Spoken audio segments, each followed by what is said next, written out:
All right, postpartum depression. It's a troubling condition that impacts as many as 20% of new mothers. Even celebrities like Brooke Shields, Gwyneth Paltrow, Courtney Cox, Arquette, and Marie Osmond have all shared their personal stories of depression after giving birth. But you may not have heard this: paternal postnatal depression. Yes, even dads get depressed about becoming a parent. In fact, a new study released in the Journal of the American Medical Association says about 10% of men suffer from this, 1 out of 10. Our next guest, Joel Schwartzberg, was one of them. He's here to talk about his struggle and his recovery. Thanks so much for joining us, Joel. We're also joined by Dr. Will Courtney. He is an expert in men's psychology and well-being. Good to see you as well, doctor. Okay, so Dr. Courtney, let me begin with you. Explain, first of all, what is this? And we said 1 out of 10 men get it, but do they know they have it?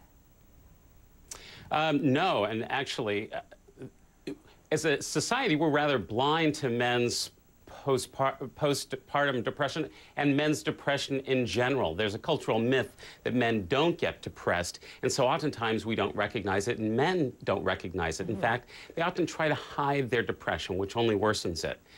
What that study showed is that actually 1 in 4 new dads become depressed in that 3 to 6 month period after their child is born. Wow. And that amounts to as many as 3,000 new dads each day who become newly depressed in the United States. Okay, and let me ask Joel then. If Joel, you're actually able to tell me, you actually wrote a book about this and other things, a 40-year-old version, memoirs of a divorced dad. But I wonder, did you recognize the symptoms? Did you realize that, what I'm feeling here could be this paternal depression? Well, I certainly didn't put that name to it. In fact, I didn't even call it depression. All I felt was that somehow I had a faulty fatherhood gene. I felt like I was a bad dad because I couldn't bond with my children the way I saw literally everyone doing it in my neighborhood, on television. It just made me feel guilty, and that actually exacerbated my depression and my sadness. But doctor, couldn't that be as simple as, you know what, I'm new to this whole thing, being a parent, I don't know what to do, and so everyone feels a little bewildered at first. Well, that could certainly contribute. You know, we are expecting dads to be much more involved in parenting today than ever before. And most dads welcome that, but they are uncertain about what they're supposed to do. They don't have models for what they're supposed to do. So that uncertainty can very quickly lead to anxiety. And anxiety postpartum often leads to depression. Okay, so what are the symptoms? What do you look for to recognize that this is a condition that you have and you need a little help? Well, you know, it's not so easy to spot men's depression because when we picture someone depressed, we usually think of somebody sad and crying. But men's depression doesn't always look like depression. It can look more like irritability and anger, working constantly, withdrawing from friends and family, drinking too much, gambling too much. These are some of the ways that men experience and cope with depression differently than women do. So, Joel, you identify with these things? You know, weight gain or weight loss, withdrawing, were any of these symptoms things that you experienced? Definitely, Frederica. You know, a lot of that depression turned to resentment and anger. One of the ways I knew something was going on was I would often take my infant son out for long drives to the nearest 24-hour donut place. And I would hope that he wouldn't wake up while I was literally throwing donuts into my mouth as if they were the last delicious thing on earth. And what it was this was the one part of my former life before I was a father that meant something to me, eating and indulging myself in this way. And I think I was desperately trying to reconnect with that past life. And the more I ate, you know, it was sort of making me feel better at the time. But then I look back on it and I thought, what am I doing? Something is off kilter here. Wow. So Dr. Courtney, you know, are there some men who are at greater risk than others to go through some of the same things that Joel just experienced? Yes, we suspect that men with a history of depression, anxiety about becoming a father, men who have a rocky relationship with their partner, economic stress, and a sick or colicky baby can all be risk factors. But any man who isn't getting enough sleep probably is at greater risk. A lack of sleep probably plays a major role in this. We know that when normal, healthy adults go without good sleep for just 1 month, they begin to show clinical signs of depression. Men's hormones also change.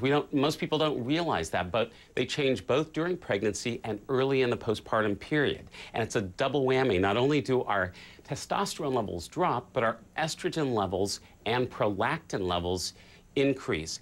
And those hormonal changes, along with the neurochemical changes in our brain that can result from sleep deprivation, kind of combine to create this perfect storm that peaks in that 3 to 6 month period after the child is born. So Joel, at what point did you recognize, I have a problem here and I need some help, and or what kind of help did you actually get? Honestly, Frederica, I didn't realize that I was going through a kind of depression until many years later when I began writing about it. At the time, like I said, I felt like something was wrong with me, and it was only after my children began to grow up, when they began to smile and exhibit, unique personalities, and when my body got a little used to the sleep deprivation, that I started to come out of it myself. But I wish, going back, that there had been studies like this where people had been talking about it, or I as a father were more allowed to talk about it, and I could have gotten the help I needed. And so you feel kind of empowered to talk about it, because I imagine for a lot of dads it might be a little embarrassing or maybe too personal. Even for a lot of women, it's too embarrassing or too personal to talk about it openly. Well, I've gotten a lot of backlash, to tell you the truth. A lot of men have written to me saying, "Who are you? You need to man up. You need to suck it up," in a way.